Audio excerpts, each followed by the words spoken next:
Okay, so at this point, I put all the finishing touches on my painting. I want to pick up a reflection sheet as well as a rubric, and I'm going to be stapling these things together. You do not need to use full sentences on the reflection sheet. You can totally use just some bullet points, jot down a couple phrases, real quick, easy questions. Very easy 5 out of 5 grade on something like the reflection there. Make sure your name is on everything. And just look at your painting while you're filling that out.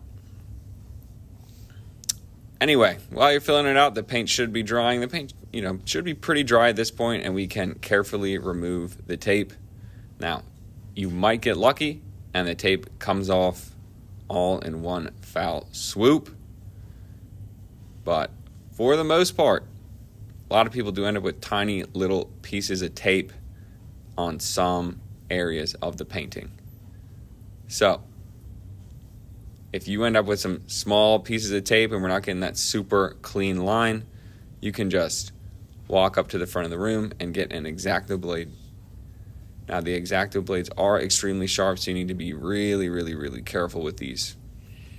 You kind of lightly try to slide the X-Acto blade underneath the tape.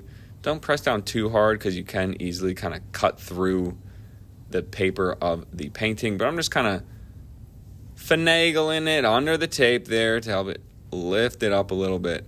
And then I can carefully remove that tape to reveal a really nice, clean border. Look at that. There we go. So if you end up with a couple of tiny little pieces of tape around the edges, just use the X-Acto blade a little bit. Anyway, once you got the border looking as good as possible, you want to hit up one of the different drying racks.